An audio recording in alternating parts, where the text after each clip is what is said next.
Hello friends, welcome to our YouTube channel Parivartan the education hub. आज की इस video में हम लोग पढ़ने वाले हैं वायुमंडल चैप्टर को।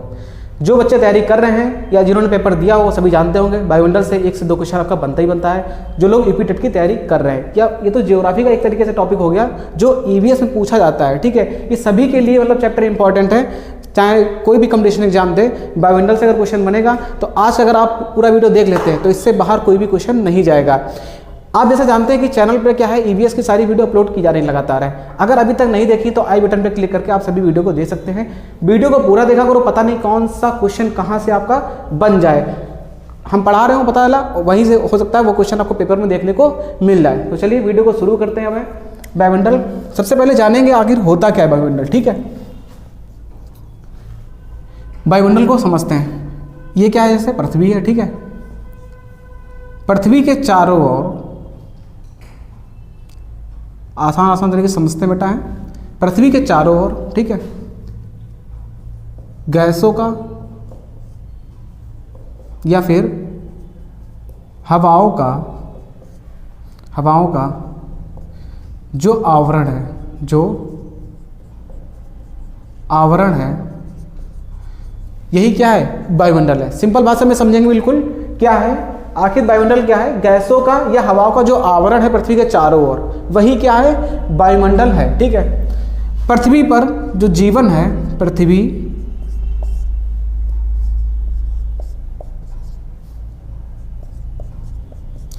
किन कारणों से है, सबसे पहले समझते हैं। ठीक है, एक तो आपका अनुकूल तापमान मिल जाता है यहाँ पे पृथ्वी पर। अनुकूल, जैसे मैं लिख रहा हूं वैसे ही कॉपी में नोट करिएगा। ठीक है, अनुकूल तापमान आपका मिल जाता पृथ्वी पे है। दूसरा चीज है आपका जल, जिसको हम लोग H2O बोलते हैं। और थर्ड पॉइंट है आपका O2 ऑक्सीजन। ठीक है, ये तीनों चीजें जब यहाँ पृथ्वी पर मिल पाई तभी यहाँ पे जीवन संभव हो पाया। ठीक है, पृथ्वी पर जीवन संभव क्यों हो पाया, क्योंकि अनुकूल तापमान है, जल है और ऑक्सीजन है। ये किसके कारण हुआ, अनुकूल तापमान किसके कारण है, ये भी किस पे डिपेंड है, वायुमंडल पे। ठीक है, वायुमंडल के कारण ही पृथ्वी पर क्या है, अनुकूल एक तापमान बन पाता है। जितनी ऊष्मा लेता है उतनी बाहर कर देता है। ऐसे क्या होता है, मान लीजिए 100% ऊष्मा आई आपकी सूरज से। ठीक है, 100% आई। अब मान लीजिए वायुमंडल क्या करे, 99% रखे, 99% बाहर भेज दे, 1% रोक ले। उससे क्या होगा, गर्मी पृथ्वी पे बहुत ज़्यादा बढ़ जाएगी। या मान लीजिए 100 की जगह पे 101% भेज दे उष्मा को। ठीक है, उस गर्मी को क्या करे, 101% भेज दे, जितनी उष्मा ले उससे ज़्यादा भेज दे तो क्या होगा, यहाँ पे बर्फ़ ही बर्फ़ हो जाएगी। बट ऐसा नहीं होता है। ठीक है, तो इसी कारण क्या है, तापमान एक अनुकूल तापमान बना हुआ है वायुमंडल की वजह से, तो इसीलिए पृथ्वी पर क्या है, जीवन संभव है। दूसरा पॉइंट है यहाँ पे लिखा हुआ है जल। जल का क्या रोल है, H2O आप जान रहे हैं, हाइड्रोजन है और ऑक्सीजन। ये जो परमाणु हैं वायुमंडल के कारण ही उपस्थित हुए हैं। ठीक है, वायुमंडल की वजह से ही ये रह पाते हैं परमाणु। ठीक है, नेक्स्ट है O2 ऑक्सीजन।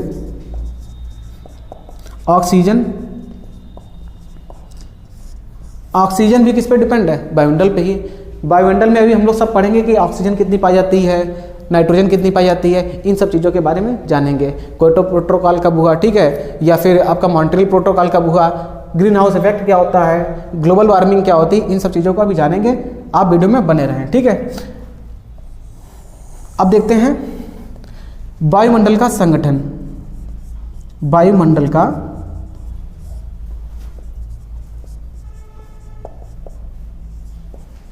संगठन, किन किन चीज़ों से वायुमंडल बना है। ठीक है, तो देखिए वायुमंडल की संरचना, एक तो बेटा गैसों से हुई है। ठीक है, किससे हुई है, गैसों से हुई है। दूसरा बेटा आपका जलवाष्प और तीसरा है बेटा आपका धूल कण। ठीक है, धूल कण, इनसे क्या हुआ है, वायुमंडल की संरचना हुई है। हम लोग एक एक करके पढ़ेंगे। पहले गैस कौन कौन सी वायुमंडल में उपस्थित है, सबसे ज़्यादा गैस कौन सी पाई जाती है, फिर जलवाष्प पढ़ेंगे, इसका क्या रोल है। ठीक है, इससे में क्या प्रॉफिट है, क्या प्रभाव होता है इसका पृथ्वी पे है। फिर हम लोग धूल कण है बेटा यहाँ पे। ठीक है, धूल कण है, इसको आप लोग नोट कर लीजिए। अभी आगे हम लोग देखते हैं। तो चलिए अब हम लोग आगे देखते हैं। अभी हम लोगों ने पढ़ा कि जो पर्यावरण का संगठन है, ठीक, वायुमंडल का जो संगठन है, वायुमंडल का संगठन जो है वो किससे? 3 चीज़ों से मिलकर बना है। कौन कौन सी? गैस से। दूसरा बेटा है जल वाष्प, और तीसरा क्या बेटा है? धूल कण। ठीक है, हम लोग सबसे पहले पढ़ते हैं गैसों को। गैसें कौन कौन सी बेटा है? देखिए, आप बचपन से पढ़ते आ रहे होंगे कि वायुमंडल में सबसे ज़्यादा गैस कौन सी पाई जाती है? नाइट्रोजन। नाइट्रोजन जिसे हम N2 बोलते हैं। ठीक है, यह वायुमंडल में 78% उपस्थित है। 78% मात्रा पाई जाती है किसकी? नाइट्रोजन गैस की। कहाँ पे? वायुमंडल में। ठीक है, ये पहले नंबर पे आती है, सबसे ज़्यादा पाई जाती है इसलिए पहले नंबर पे। दूसरे नंबर बेटा कौन सी है? Carbon dioxide, sorry oxygen. बेटा गलत हो गया, कार्बन डाइऑक्साइड तो बहुत कम पाई जाती है। ऑक्सीजन जो गैस है बेटा, ऑक्सीजन 21% पाई जाती है वायुमंडल में, जिसे हम लोग O2 बोलते हैं। ठीक है, ये जो दोनों गैसें हैं नाइट्रोजन और ऑक्सीजन, ये वायुमंडल का 99% हिस्सा कवर करती हैं गैसों के माध्यम से।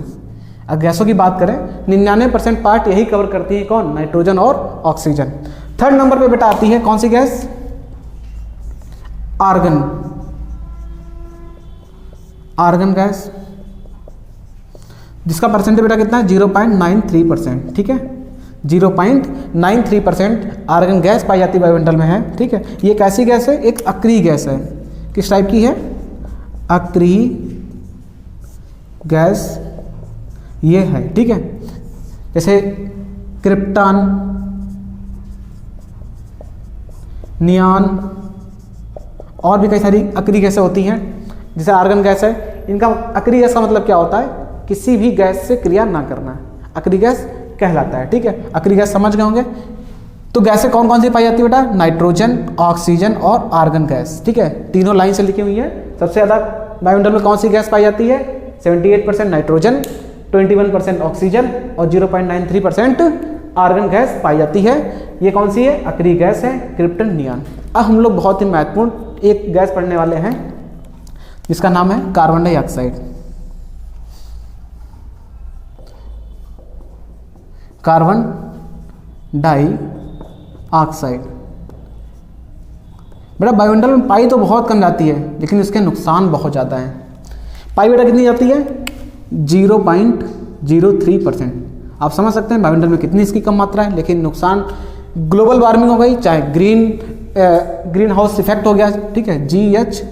ठीक है, ग्रीन हाउस गैस में सबसे ज़्यादा जो महत्वपूर्ण रोल निभाती है कौन है? कार्बन डाइऑक्साइड सबसे नुकसानदायक गैस है। ठीक है, बारी बारी से सब पढ़ेंगे अभी कार्बन डाइऑक्साइड गैस। अब हम लोग पढ़ते हैं आखिर ये नुकसान क्या करती है। जैसे बेटा ये हम पृथ्वी बनाते हैं,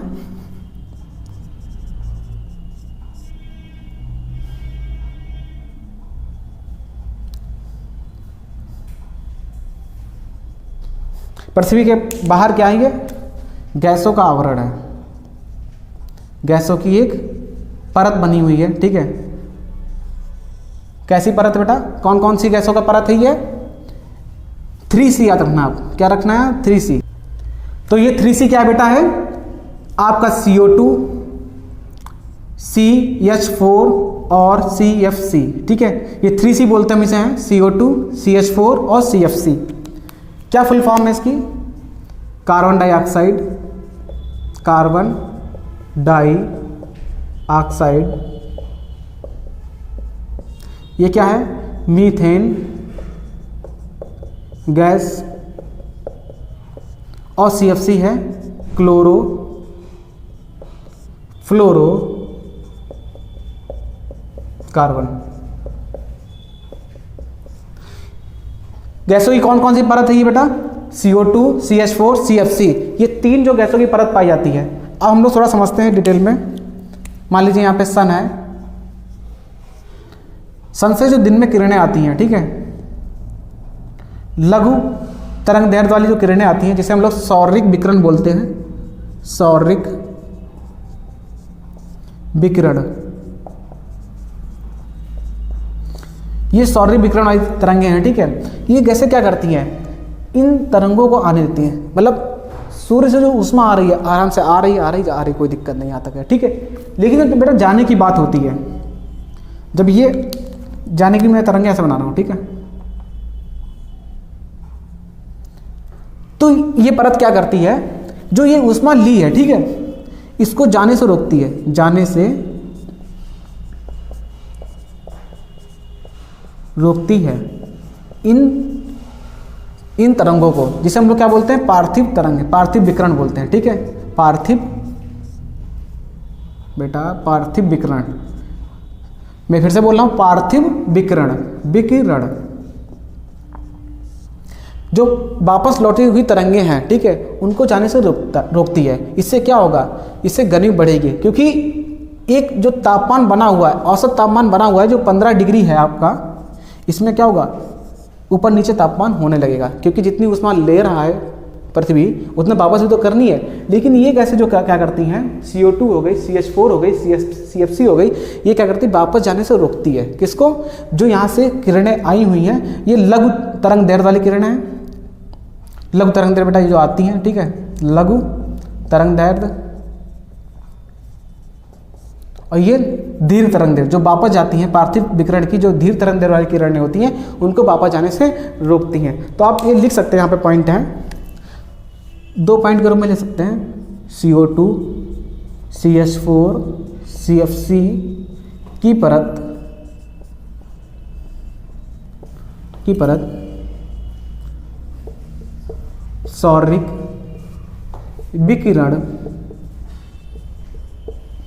सौरिक विकिरण को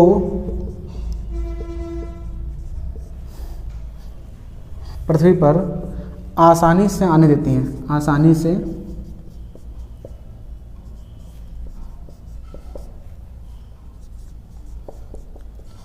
आने देती हैं, और CO2, CH4, CFC की परत पार्थिव ये नोट बना के आप लिख सकते हैं, पार्थिव विकिरण को या पार्थिव विकिरण की दीर्घ तरंग दैर्ध्य वाली किरणों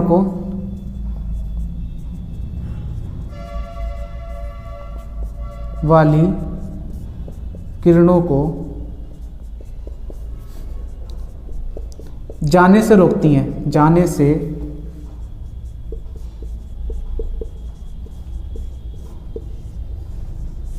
से रोकती हैं।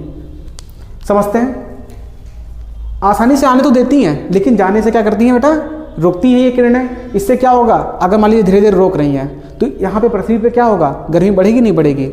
तो इन गैसों का यही गुण क्या होता है, यही गुण जो बेटा है, इन गैसों का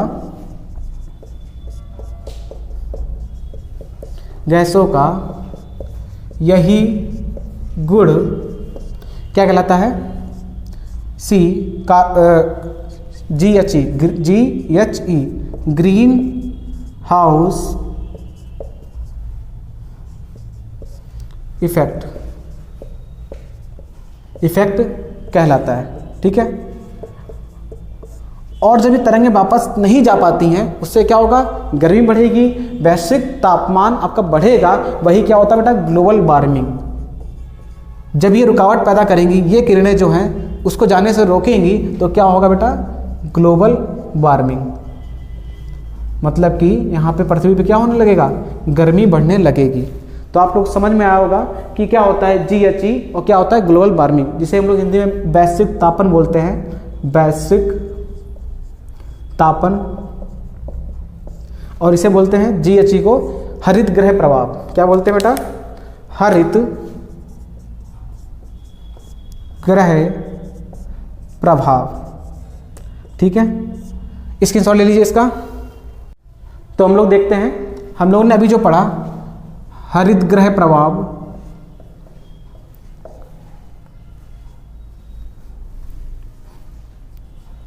को पढ़ा, और ग्लोबल वार्मिंग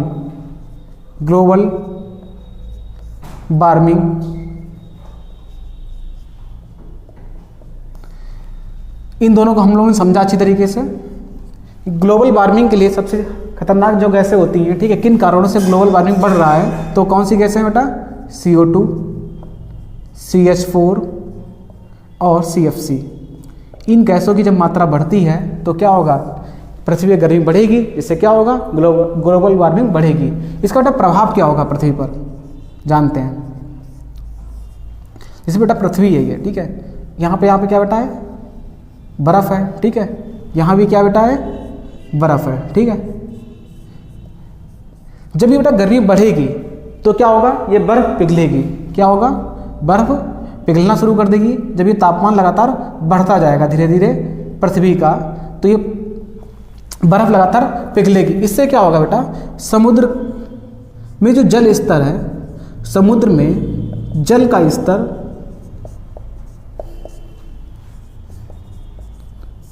लगातार बढ़ेगा, बिल्कुल बढ़ेगा बेटा।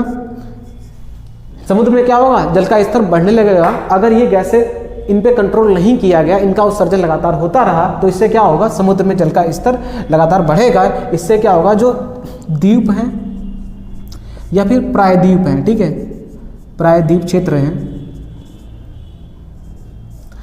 मतलब इंडिया जो है, ठीक है, ये मान लीजिए इंडिया है, ठीक है, तो इसके चारों ओर क्या है बेटा, तीनों साइड से ये जल से घिरा हुआ है। या मान लीजिए कुछ द्वीप होते हैं, जैसे ग्रीनलैंड है, ठीक है, तो इस पे चारों क्या है, पानी बेटा, ठीक है, पानी। अगर समुद्र में जल का स्तर बढ़ेगा तो आने वाले टाइम में क्या होगा, इनके डूबने का चांस हो सकता है, जिससे क्या होगा, जैव विविधता खतरे में आ जाएगी। क्या होगा बेटा, जैव विविधता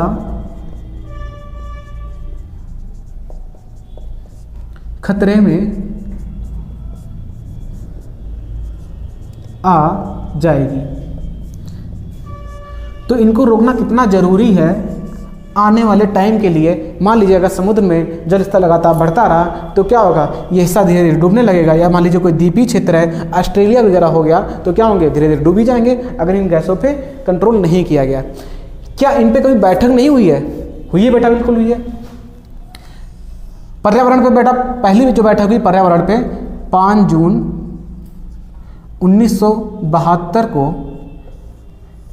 स्टॉकहोम सम्मेलन होता है, सम्मेलन हुआ। इस पे पर्यावरण की बात की गई। और दूसरा जो होता है बेटा 1997 में क्योटो प्रोटोकॉल 1997 में होता है, जिसका लक्ष्य 2014 रखा गया था, जिसका लक्ष्य 2014 रखा गया है। और 2014 में जब पूरा नहीं हो पाया था तो उसका लक्ष्य बढ़ा के क्या कर दिया गया, 2020 कर दिया गया था। ठीक है, इसमें बातें होती हैं, लेकिन ये संगठन बन नहीं पाता सही से, बातचीत सही से हो नहीं पाती है।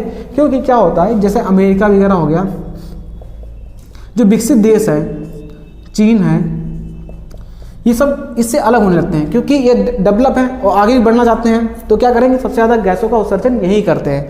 तो इस कारण सही से फैसला निकल नहीं पाता इनका है। बैठकें तो होती हैं, इनको कंट्रोल किया जाए और आने वाले टाइम में और ज़्यादा मतलब बैठकें हो रही इससे रिलेटेड है। ठीक है, तो दोस्तों अब हम लोग पढ़ेंगे ओजोन गैस।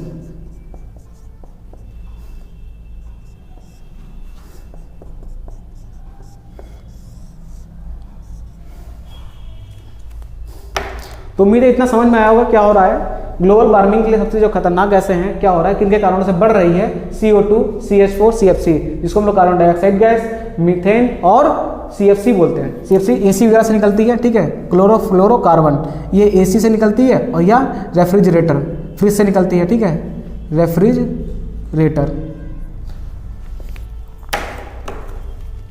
रेफ्रिजरेटर। CO2 जीवाश्म ईंधन के जलने से,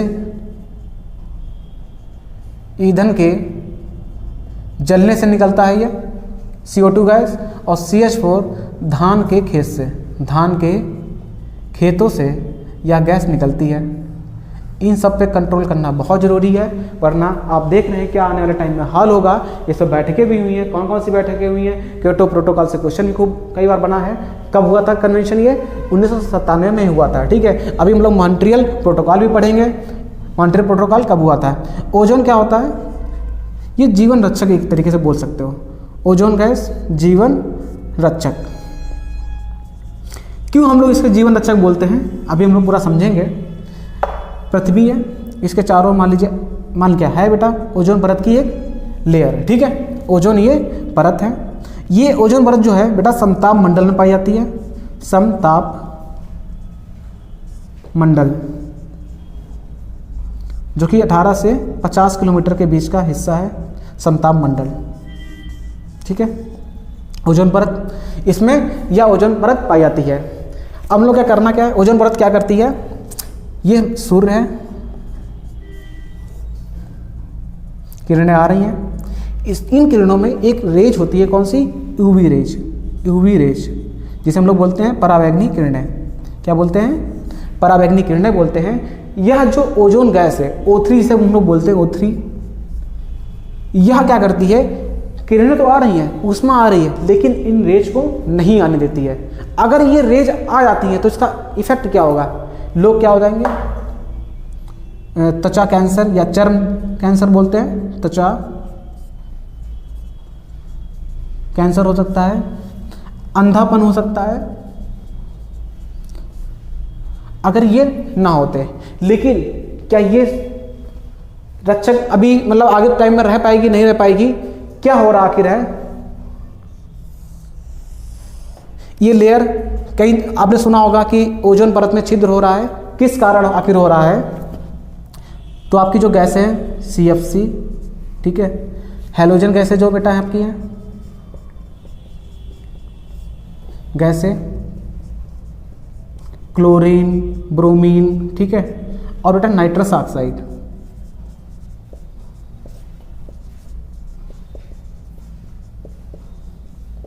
जो बेटा ये गैसें हैं, CFC हो गई, हैलोजन गैसें हो गई, नाइट्रस ऑक्साइड हो गई, इनका जितना ज़्यादा उत्सर्जन हो रहा है उससे क्या हो रहा है, वायुमंडल में जो ओजोन परत है उसमें नुकसान हो रहा है, उसमें छिद्र हो रहा है। और पहला छिद्र कब हुआ था, ये अर्थ है, ठीक है, कहाँ पर हुआ था? आपने सुना होगा आर्कटिक वृत्त, मैंने पढ़ाया था आपको, आर्कटिक वृत्त, बीच में तो भूमध्य रेखा होती है, इक्वेटर होता है, और ये क्या है, अंटार्कटिक वृत्त, अंटार्कटिक वृत्त, ठीक है, 66.5 डिग्री पे होता है, और ये भी 66.5 डिग्री पे होता है। पहला जो छिद्र हुआ था ओजोन में वो अंटार्कटिक वृत्त पे हुआ था, पहला छिद्र, और दूसरा छिद्र आर्कटिक वृत्त पे हुआ था। दूसरा छिद्र की अगर बात करें तो कहाँ पे हुआ था, आर्कटिक वृत्त पे हुआ था। इतनी बात समझ में आई कि यह ओजोन गैस एक तरीके से हम लोग के लिए क्या है, जीवन रक्षक है। क्यों जीवन रक्षक है? क्योंकि जो यूवी रे आती है सूर्य से है वो पृथ्वी तक पहुँचने नहीं देती है। लेकिन अगर इन गैसों का उत्सर्जन होता रहा, किसका, CFC, हैलोजन गैस से, नाइट्रस ऑक्साइड, इन गैसों का उत्सर्जन होता रहा, तो एक दिन क्या होगा, O3 को O2 में तोड़ देती है, ठीक है, O3 को O2 में तोड़ने का काम करती है कौन, इस टाइप की गैस है। तो इनको रोकने के लिए क्या बैठक नहीं होती हैं, होती हैं बेटा। जो मैंने आपको बताया था, जो मॉन्ट्रियल प्रोटोकॉल हुआ,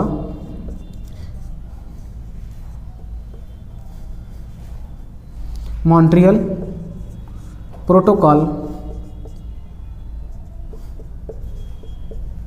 कब हुआ था, ये 1987 में हुआ था, पहली बार इसका बैठक हुई। और इस पर बात की जाए कि ओजोन गैस जो इसके लिए हानिकारक गैसें हैं, CFC, हैलोजन, नाइट्रस ऑक्साइड जो हानिकारक गैसें हैं, इनका उत्सर्जन कैसे कम किया जाए। तो 1987 में पहली बार एक बैठक होती है मॉन्ट्रियल प्रोटोकॉल की, ठीक है। उम्मीद है इतना समझ में आया होगा, इसका स्क्रीनशॉट लीजिए आप लोग। तो आगे को देखते हैं हम लोगों ने सभी गैसों को कंप्लीट कर लिया है। हमने बताया था वायुमंडल का जो संरचना है वो किससे किससे हुई है, गैसों से और जल वाष्प से और धूल कणों से। हम लोगों ने गैसेस सभी कंप्लीट कर ली हैं, जितना पढ़ाया है उतनी आपको पढ़ना है, ठीक है। टेट में इससे बाहर क्वेश्चन आपको नहीं मिलेगा। जल वाष्प को देखते हैं, हम लोग हैं जल वाष्प, हेडिंग लगा लीजिए, जल वाष्प।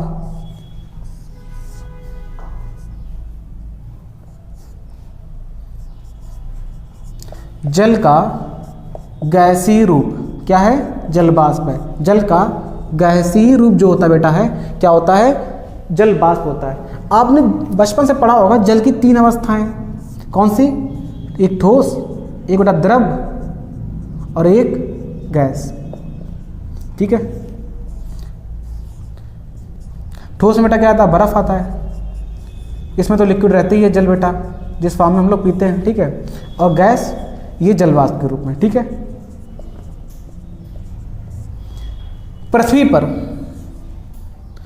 पर जलमंडल कितना है और स्थलमंडल बेटा कितना है। जलमंडल 71, पृथ्वी के 71% भाग पर क्या है, जलमंडल है, और 29% भाग पर क्या है, स्थलमंडल है, ठीक है। जलमंडल में अगर ये जलवाष्प को देखा जाए तो मात्र बेटा कितना है, 0.35%, 0.335% ही क्या है, जलवाष्प के रूप में है। जल जो है जलवाष्प के रूप में है, इसको हम लोग गैस के रूप में मानते हैं। इससे नुकसान क्या आखिर है, जो नुकसान बेटा CFC, CO2 या CH4 से हो रहा था, वही नुकसान ग्लोबल वार्मिंग बढ़ाने के लिए जलवाष्प भी करता है। मतलब कि अर्थ है, गैसों का आवरण है या जलवाष्प है। जब सौर्य किरणें आती हैं, कौन सी, सौर्य किरणें बेटा जो आती हैं, और जो पार्थिव किरणें जाती हैं,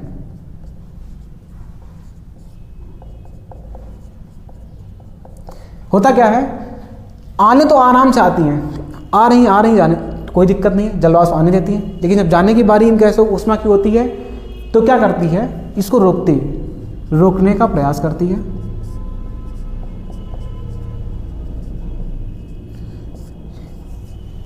ग्लोबल वार्मिंग में इसका भी एक महत्वपूर्ण रोल है जलवाष्प का। ये तो रोकती हैं CFC, CO2, CH4, लेकिन उसके साथ साथ जलवाष्प भी क्या करती है, ग्लोबल वार्मिंग बढ़ाने में इसका योगदान भी कम नहीं है, ठीक है। अब देखते हैं धूल कण, इसमें इसे और नोट कर लीजिएगा बेटा। 10 किलोमीटर की ऊंचाई तक, 10 किलोमीटर की ऊंचाई तक 90% जलवाष्प पाई जाती है, 90% जलवाष्प पाई जाती है। इतना ध्यान रखना बेटा, ठीक है। अब हम लोग आगे देखते हैं धूल कण को देखते हैं। धूल कण जो है या धूल के रूप में, धुआं के रूप में, राख के रूप में, इस रूप में आपको देखने को मिलेगी कहाँ, वायुमंडल में।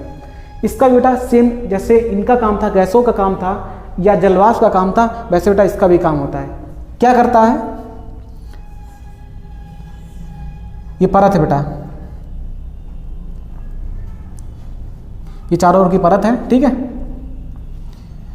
सूर्य की रोशनी आ रही है, ऊष्मा आ रही है, आने दो, लेकिन जब जाने की बारी बेटा होगी तो ये धूल कण क्या करेंगी, उनको जाने से थोड़ा सा विचलित करेंगी, ठीक है। आएंगी तो यहाँ पे विचलित होती है रोशनी, ठीक है। और ये भी क्या है, धूल कण भी रोकने का प्रयास करती है गैसों को, जिससे क्या होगा, गर्मी तापमान बढ़ता है इसके कारण, ठीक है। इसमें आपको इतना ही जानना है, धूल कण में धूल, धुआं, राख ही आपको दिखाई पड़ती है, उसी को क्या कहेंगे, धूल कण कहेंगे। सूर्य से जो रोशनी होती है धूल कण से टकराती है तो क्या होता है, प्रकीर्णन होता है इसका, ठीक है। क्या होता है, प्रकीर्णन होता है। इतनी बात समझ में आई। तो यहाँ पे आपका गैस, जलवाष्प और धूल कण कंप्लीट हो गया है बेटा है। आपकी जो बचा है टॉपिक आपका वायुमंडल की परतें।